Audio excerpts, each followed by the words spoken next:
So, a lever, right? In a lever, the effort is applied. The effort is what? In a lever, and you must be able to define this. In a lever, the effort is applied to overcome a resistive force. So imagine you have the load, right guys? This load, it brings about a resistive force. It is falling in the direction of gravity. And you want to, the rock, for example. You want to carry a rock. You are carrying the rock, but the rock is very heavy. Why is it heavy? Because it has a lot of weight. And that weight is caused by the gravitational field strength, gravitational force, gravitational pull of the earth downwards, pulling the mass of the stone downwards. And that makes that stone very heavy. The mass would have actually been a big mass as well, right? Kilograms or something. Say for instance 5 kilogram stone. That should be a very big stone. Very heavy. So that's a resistive force. It is resisting movement. It is resisting you lifting it. So it is called the load. Okay? So the Bible says, bring all your heavy loads and your burdens to Calvary. And Jesus Christ can take it off. You can't really do it for yourself. Therefore, the levers are called force multipliers. Why are they called force multipliers? Because what? You use less, you apply, let us go into the imagery. You apply less effort, and the effort is also a force. In Newton, you apply less effort to move that stone, to move that load, right? So the load measured in a Newton, the effort measured in a Newton, these are your effort. These are the force where you have to put in to get the act done. This is the load that is resisting the work, that is resisting the force, right? That is resisting movement. It's a resistive force, right? So it maximizes the levers and the how movements act in levers, and God in his miraculous works has organized our universe to behave like this. Because imagine if the principle of movements never exist. Imagine if it never exists. You literally would have to use ton loads of weight to do activities that you would want to do, because directly, if you don't have the principle of movements, then you cannot use, as you would have seen from the calculations, you cannot apply 5 loads here to lift this 12 load thing, 5 newtons there to lift this 50 newton thing. But when you, if this is 10 meters, then when you put 5 newtons there, the 10 newtons multiplies it, and actually you find, say, by the time it reaches here, by the time it reaches at the fulcrum mother, right, the amount of force maximizes and it lifts the rock. You understand where I come from? And in effort you use less force. So the lever principle allows you to multiply force. Just the same, you could never have taken your finger and literally taken this nut to unscrew this nut, right? But if you move farther away and come up here, and the distance is increased from the turning point, from the pivot, distance was increased from the pivot, right? From the action, the point of the load, distance increased, right? You see how far that there? When you come here and you increase distance, guys, you have, and you put effort here and you hold it and you start unscrew, you find out, say, you take less amount of force. You would have called it strength, but you took less amount of force to really unscrew that nut. Similarly, in biological settings, the principle of movements actually works the same. Even in the biological, we'll be looking at the human arm. So I'll be trying to draw a human arm as best as possible. And I'm not the best at biological drawings, but I'll try to draw the biceps as best as possible. Right? So imagine that biceps right there, this arm. I think I've done a good job. What do you say? And you have a rock in it. Right? You have a rock in it. At your elbow, what do you think at the elbow would be? What happens? Does your elbow allow movement? Turning.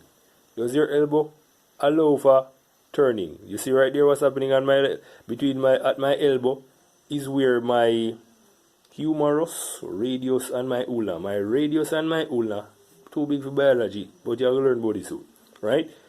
Are my forearm bones. They connect right there at my elbow. And they actually allow, my elbow actually allow free movement and rotation. So guess what? Right, this is your pivot. Right, there is your pivot.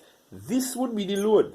The thing that you hold in your arm would be the load. And even the entire forearm, the weight of the entire forearm can be considered as a load, where dependent on the bicep and triceps muscles to actually do it.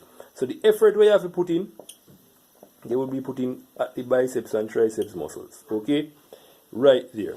So effort, we have the movement principle again. Effort, pivot, load. If the load was put right there, nearer to the pivot, do you think you would have to do more work with your biceps muscle and your triceps muscle to lift that load? Definitely. But God, me tell you, say you miraculously made, students. You must appreciate how God designed the human body. God made the forearm even longer than the arm, than the bone, the radius, than the humerus rather, which extends from the shoulder bone to the elbow. The forearm is way longer than it. Do you understand what I'm saying? So if you understand, say God wanted you to get more distance to actually make you lifting an object less easier, like my peanut butter. Very less easier. Okay? Yeah. So that is it applied to biological settings and to some simple machines that you may have seen around the house. Made mention to how doors operate already. Made mention to shovels. I've made mention to what else have I made mention to?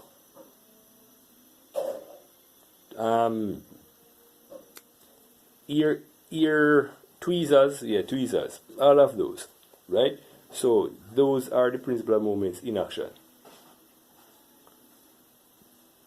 Alright guys, so now we're looking at the classes of lever. There are 3 classes. There are how many classes? 3 classes, but on this you are only seeing 2 thus far, right? I'm going to show you the third one when I erase this. So the 3 classes are class 1, class 2, and then you have class 3. These representations, these diagrams that you're seeing, are the easiest way of representing them diagrammatically, or by using diagrams. It is not hard though, but let us go into it and you will see what I am saying. So in a class 1 lever, the load, right, and the effort lies on opposite ends, and the fulcrum is in the middle of them. So you could say that the fulcrum exists between the load and the effort, right? And you must know how to draw them, you must learn the definition. The fulcrum, or the turning point, right there, exists between the effort and the load. The fulcrum, though, is nearer to the load than to the effort. So, if you can look at this thing, right, you're seeing that the load is up there and it is a little bit closer to the turning point than the effort, where you would apply your force. Okay, the end where you would apply your force is further away from the fulcrum than the load is from the fulcrum. And why is this so? Alright, so there's the definition again. You can screenshot and write. I'm going to give you some examples. So the examples that I'm going to be giving you can write them down as I speak them. Is a seesaw, a claw hammer, right, normal construction hammer, right, with the claw on the edge you can use to cut nail, a scissors, and a crowbar. Those are all types of class 1 levers. Okay, so now let us look a little bit more closer on this claw hammer business. So we say the fulcrum, the turning point, exists closer to the load than the effort in a class 1 lever. Let us see if we can see that coming out in a hammer. Alright, so let me see if we can draw my hammer as best as possible.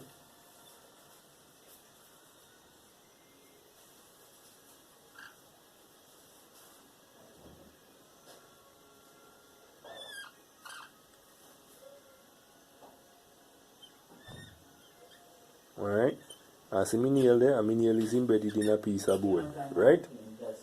Now, as we are doing this right here, we are seeing that the hammer is basically, you would have to apply the effort there, no so. Basically, if you put the effort there to really pull the nail outside of the board. So the nail is there, and you must understand that the force is actually, the load is actually the amount of force where you take to pull out the nail was so closely embedded within the wood. Alright, there's a lot of even static friction right there between the board. You can look up at the static friction between the wood and the surface of the nail that is in it. So that's a lot of load that take to take out. There's a lot of resistant force that you take to pull out that nail. Right? So you ask yourself the question, where's the pivot? The pivot is right there at the head of the hammer, the surface of the head of the hammer. See the wood there? This is where the hammer turns. The head of the hammer would turn in that direction. No so. No so. Right there so. So the turning action occurs here. Look how the momentum come about now. Watch this. From where I put the effort to where the load is, that's a 90-degree angle. And if you remember the class 1 lever, the definition, the fulcrum or the turning point is nearer to the load than the effort. See the turning point there? Right there up on the head of the hammer, because it's there turning on the board like that to get out the nail. Okay, so that's where the turning action occurs. You put your hand up there, try to push in that direction, apply effort to the hammer, right, to do the job. And the nail would pluck out. Get yourself acquainted with the hammer, buy one, know to use one, be a human being.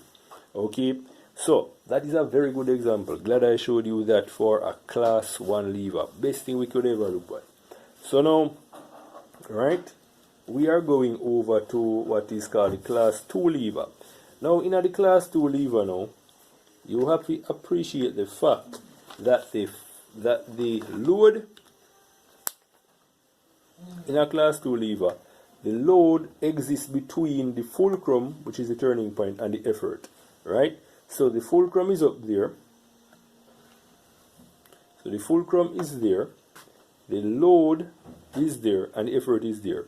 So the load exists between the fulcrum and the effort. All right, where I put the effort is that direction, and the load would be acting in the opposite direction. And the fulcrum, the turning point, is really at the apex, right up here at the tip top. Look like an A without the whole diagram looks like an A without the cross stroke. All right. So the fulcrum, the load exists between the fulcrum and the effort. The fulcrum though is nearer to the load than to the effort. It is nearer to the fulcrum is nearer to the load. So the fulcrum there, the load is here, and look how far the load is from the effort. Right? So the fulcrum is nearer to the load than the effort is to the load. Okay? And examples of these are wheelbarrows, nutcrackers, and can openers. So if you ever see a nutcracker, it actually shaped like that, you know. It actually shaped like that. The wheelbarrow kind of more harder to see, but the nutcracker very easy to see. Alright? So, the nutcracker now, you can please go and Google and look up a handheld nutcracker. Right? So the nutcracker shaped just like this. Right? And it basically have indentation on any part where you put your hand in. Right? So the part where you put your hand and you put the nut in at the middle there, and the fulcrum turning point have a little spring action up here, and the nut would have go right in the middle. I don't know if any of you ever see it, and it have some jagged edges, and when you put the nut inside and you squeeze on it, it literally cracks. The nut in the middle cracks. So if you check it out, all of the turning action actually occur here in this spring mechanism right here. It's like a spiral spring. Look it up on Google and you will see pictures of it. But yes, you see the effort is actually right where it's supposed to be, right where the handles are. And the fulcrum is actually at the top, right where the springs are. And the effort, the load, that nut is very hard to crack. So that nut is going to have the outside shell of the nut will create a little resistance for the cracking action occur. Alright, obviously all of you guys have had problems cracking almonds. You don't know what I'm talking about. Right? So the load would have been the shell at the nut itself to crack. Okay? So that's a class 2 lever right there. Alright guys, so on the board we have the class 3 lever written up. But before we go to the class 3 lever, we look at the finish up with the class 2 first. I said I would show you how this thing actually applies to a wheelbarrow. Not as easy to see at the nutcracker. Nutcracker very easy to see, as you can rewind the video and play on me see. But this class 2 levers that applies to a wheelbarrow is a little bit challenging. So we said that the class 2 lever had the load between the fulcrum and effort, and we could have said the load was there and the fulcrum was there and the effort there, where you would place your hand and put an effort in the form of a force by squeezing to crack the nutcracker, right? To crack the nut. But so this look just like that. But how does this apply to the wheelbarrow? Well, look here. The load is there. Obviously, load a load, right? Can't change the amount of resistive force where something I go do. You carry a bunch of mall, some bag of cement. That will be the load of the wheelbarrow. Good. So the load is there, and it is between what? The fulcrum, right where the turning point is of the wheel, right where the turning action occurs is there in the wheel, the center of the wheel. So the effort there where you put your hand to do the lifting in the upward direction, right? And lift up, pull up a wheelbarrow. That is basically where the effort would be. So the load is directly again between the fulcrum at the wheel there, fulcrum, and the effort. It is still there. And guess what? They said, or the information before said, that the fulcrum is nearer to the load than the effort in the class 2, and we saw it there. The fulcrum was 0 at that spiral end, pan nutcracker. The load was nearer to it than was the effort to the effort, to the load. Okay? But here is the very same thing, because look what it's stone them there. Right? This case we use stone. And look what the fulcrum there. The stone is at a nearer distance from the fulcrum, which is the center of the wheel, right, than the load is to the effort. Do you see what I'm saying to you? So even though the diagrams may look different, guys, are the same class 2 lever setting between the nutcracker and the thing. I want you to appreciate it. I want you to love it. I really want you to love this because it's quite nice. Alright? So, and you can go look on the other one, can opener. I'll leave that for your research. Now, in a class 3 lever now, a class 3 lever is like this. It looks similar to class 2, right? But the directions of the efforts and the force are changed, and the locations of the effort, the load and the efforts are changed. That's the difference with them. A class 2 lever has the load in its center and the effort there at the bottom. But in a class 3 lever, the effort is in the center between the fulcrum, right? The effort is in the center rather, and the load is there at the bottom. So that's the major difference between them in location of the effort and the load, as you are seeing. Okay, and they take opposite directions as well. The load went in the right direction there, effort went left. The effort is going left here and the load is going right. Okay, let's look at the definition. So and you can see the definition even from the diagram. Yes, you can. So the effort is between the fulcrum up there and the load. Effort between fulcrum and load. Yet the fulcrum is nearer. The fulcrum is what? Nearer to the effort than to the load. The fulcrum is nearer to the effort than to the load. So I think my diagram was a little bit bad. Alright, so let's put that up. Let's put that up there. That should fix my diagram. Okay, can you see it? Let me rub it out.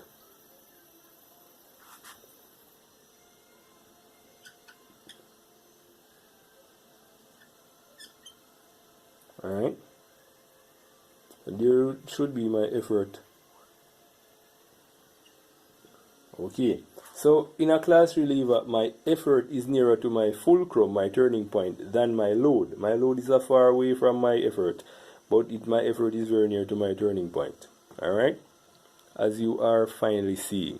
Okay, so let us get into the examples. So examples of this is a broom, a pickaxe, a tweezer, a tongs that you use to take up food in a restaurant, or like mixed vegetables, fishing rod, and the garden fork. Yes, the garden fork that farmers use.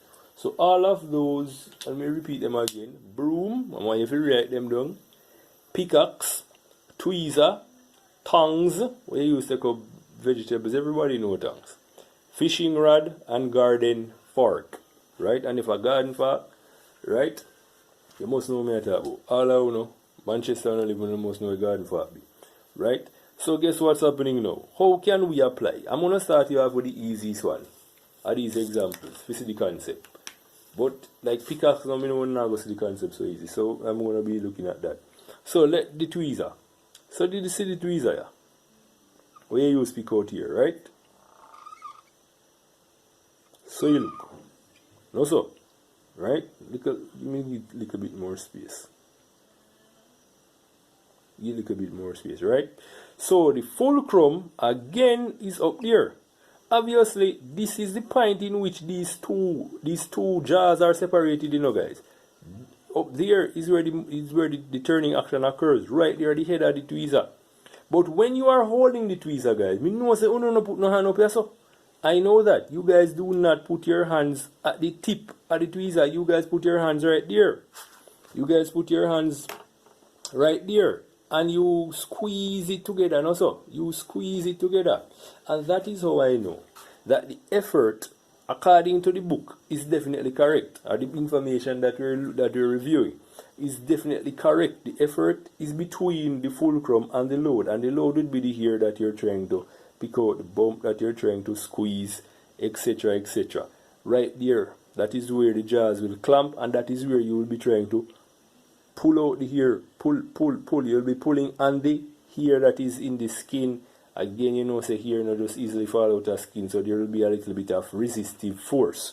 Okay, so the load is there, effort at the top, the fulcrum at the top, and the effort would be applied here and there. Okay, well, either side. You actually hold one side. You actually hold one side and you take one finger and you, from either side anyway, and you basically push it together. Right? If you're right-handed, you put your finger there and you take the big finger and you push them together. Right? Similar to that diagram. So, that is how the tweezer works. The one that is harder to see now is the pickaxe. Let us see how we can get this pickaxe up and running. Right?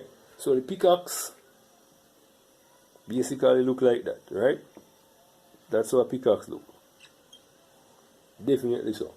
Now, with the pickaxe now, you must understand when a pickaxe is to be used, you have to hold it with the hands. So you hold it with both hands. You hold it with the hand here, so a point here, and you hold it with the other hand there. Nobody never use pickaxe with one hand and do no sensible amount of work. You now go that a construction site or anywhere. Two hands have a hold on the pickaxe. Right? One hand is placed at the center of the handle. Right there, so.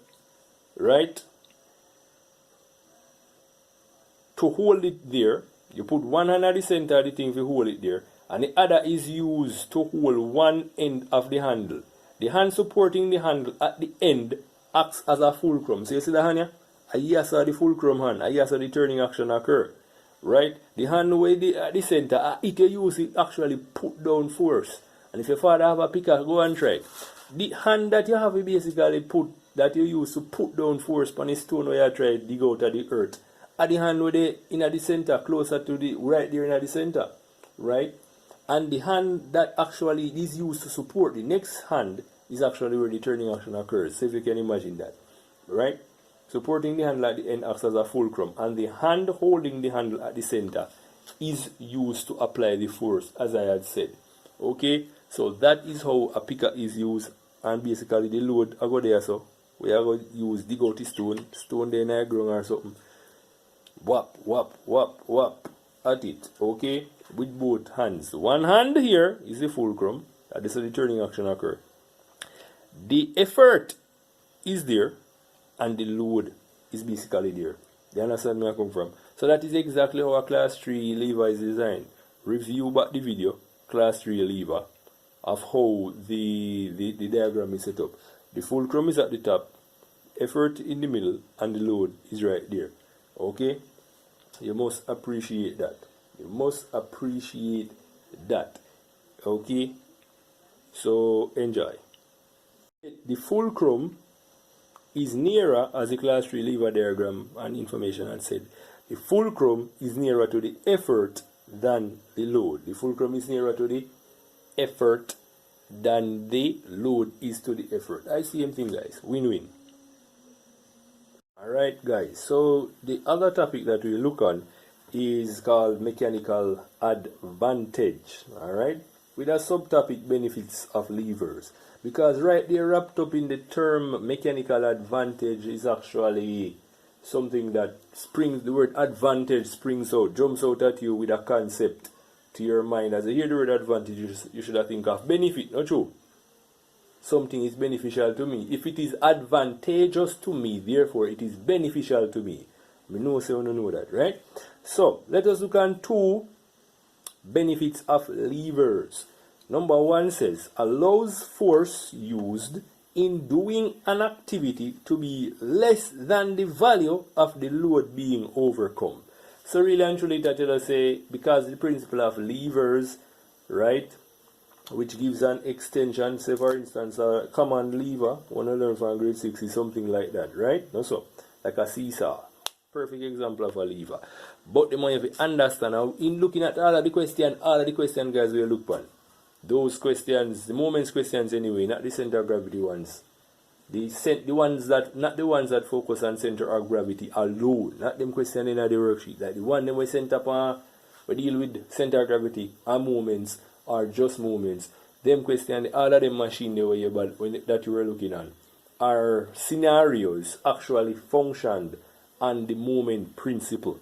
And you saw that at one end where the anti-clockwise moment was, it could be a lesser weight being applied to it, which was a force, than over the clockwise part, and vice versa. Yet you get equilibrium, yet you get balance. Yet you got what? Balance. You got balance, right? So that I show you say the moment principle work in a various machines. We look upon them using the spanner or pliers, right?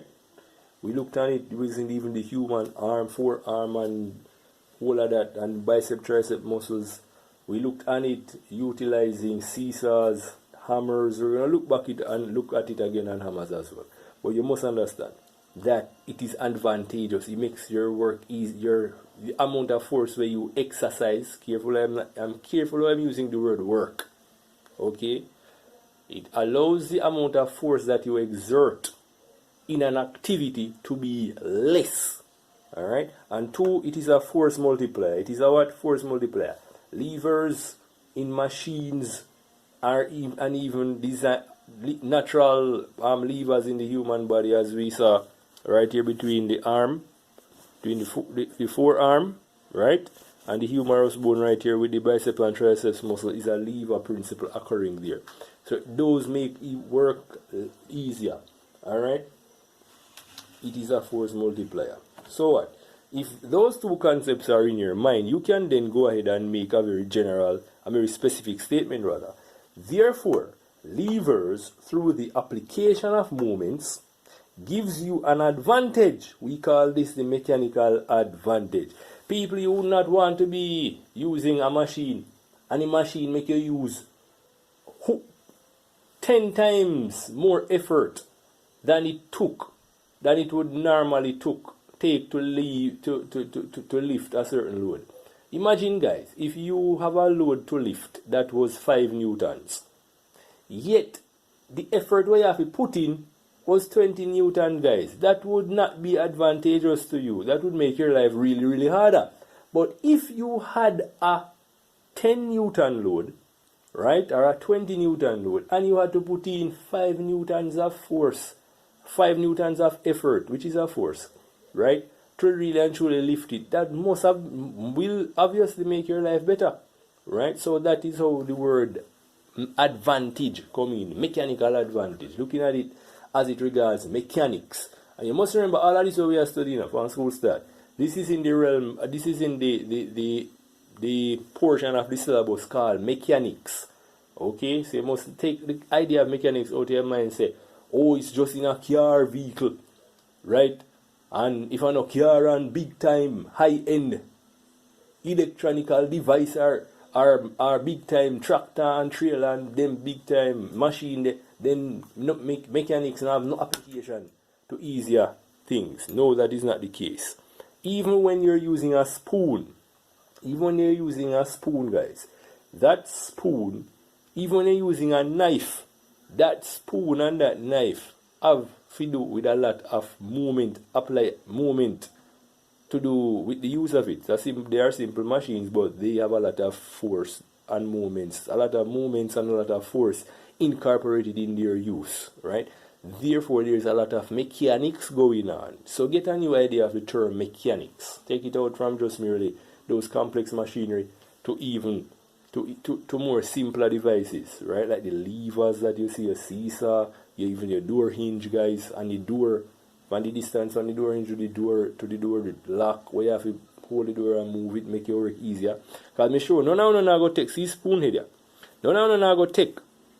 Go down way down to the tip of the spoon and take up the food. No, you come up way up top at the spoon and you scoop up the food like that, right? It is a sense in using it that way. It actually makes the lifting process a lot easier, all right? Because the distance would increase the amount of force that is basically, by the time you reach at the tip of the spoon for the copy, more force to apply there. So we learned something new. Mechanical advantage, we're going to be looking at how to even calculate mechanical advantage. Alright guys, so we're looking at mechanical advantage calculations, and on the screen you are seeing the equation to calculate mechanical advantage. To calculate mechanical advantage, one simply need to take the load and divide it by the effort. Both load and effort are in newtons. Alright, the longer, this is just a backdrop information so you can appreciate the whole moments thing as it applies to the to even mechanical advantage. For due to moments of a force, there is actually an advantage to you in doing the activity, as was said in the previous questions. The longer the length of the handle of the simple machine, the greater the multiplication of the force exerted on the load. So in looking at the design of simple machines, for example, spanner, right, or pliers, or wrench, vice grips, tool works, they usually have long handles with enough length that can literally multiply the force that is going to be exerted on the load. Okay, in their case, that is going to be right where the nut is. Alright, and your door, the distance from your door to your door jamb, as we have said in previous videos as well, that the farther you are, you come out to where the lock is and you try to turn the door near the lock, it's very easier to turn the door there, hold on to the door and apply a force there to turn the door, rather than to going to where the door, nearer to where the door jamb is to try to push the door. It's going to take a lot. Okay, so let's look at a sample question. So in this question we are asked to determine the mechanical advantage when a force of 5 Newton is used to push a wheelbarrow that had a bag of sand weighing 20 newtons. Alright, so in this question it is quite easy. We are given everything that we can possibly have or want to really and truly calculate the mechanical advantage. The weight of the sand is going to be the load, right? And according to this question, the weight of the bag of sand, right, which is going to be the load, obviously that makes a lot of sense, in the wheelbarrow is going to be 20 Newton. Alright, so the effort is the push force. How much force did you have to exert really and truly get that wheelbarrow going? Right? That is seen to be 5 Newton. And that makes a lot of sense, having looked back on the wheelbarrow as a type of lever, as a lever principle being applied to the wheelbarrow, and thereby lever principle, moment principle, because they are the same. We see how we use less energy, less force rather, to really and truly do this activity and lift or push that 20 Newton bagasse less. Alright, so let us see. Up here we have our equation already. Therefore, the mechanical advantage MA will be 20 Newton divided by 5 Newton. Therefore, the newtons will cancel out and you will get 4. You are seeing here that the mechanical advantage is a dimensionless unit. What is it? Mechanical advantage is a dimensionless unit. It does not have a unit. It deals, because the newtons were cancelled out. Okay? So it's just 4. MA is a dimensionless unit. Right? Or its dimensionless has no unit. And as you see that due to the force, the 2 newtons cancelling themselves out. The same working principle is applied to define a machine as any device that can be used to make work easier. So when you're looking at mechanical advantage, you're literally using the numerical standard that you would have attained via calculation to find how advantageous is this machine to me in allowing to make my work easier. So you see this now, you can use mechanical advantage to find out if the machine you're using for a specific task, is it better to use it, or do you need a better one with a higher mechanical advantage rating? The higher the mechanical advantage, given a specific load and effort, right, is the better it will be. It will be more advantageous for you. The lower the mechanical advantage, it means that it is not that advantageous to you to do the work. So let us define machine then. Machine, according to definition, is any device that can be used to make work easier.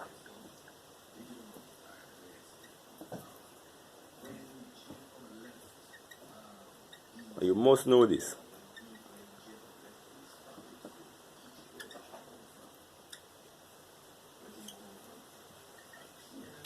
Any device that can be used to make work easier, or any device which enables a force to be applied at one point, right? Therefore allowing you to increase the force at another point, right? Used to make work easier. So the easier part of it in how this machine or how machines allow us to do work is hidden the principle. They allow a small force applied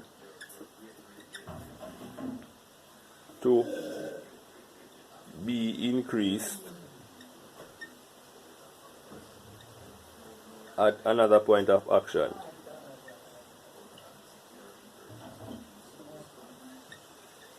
Alright.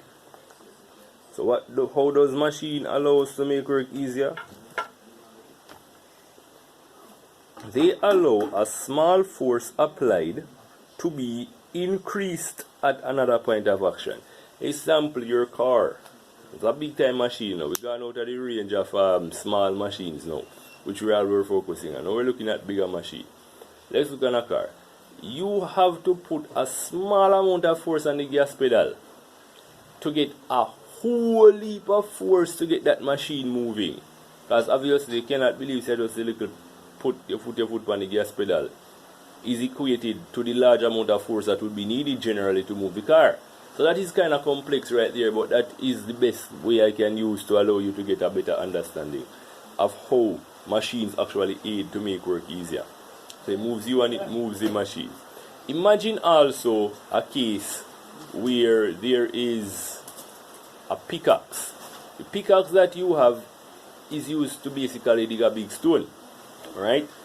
If you are taking your hands and try to go there to do the digging, it would have taken you a very long time, and you cannot tell me you believe that you could really take your hands and chop stone.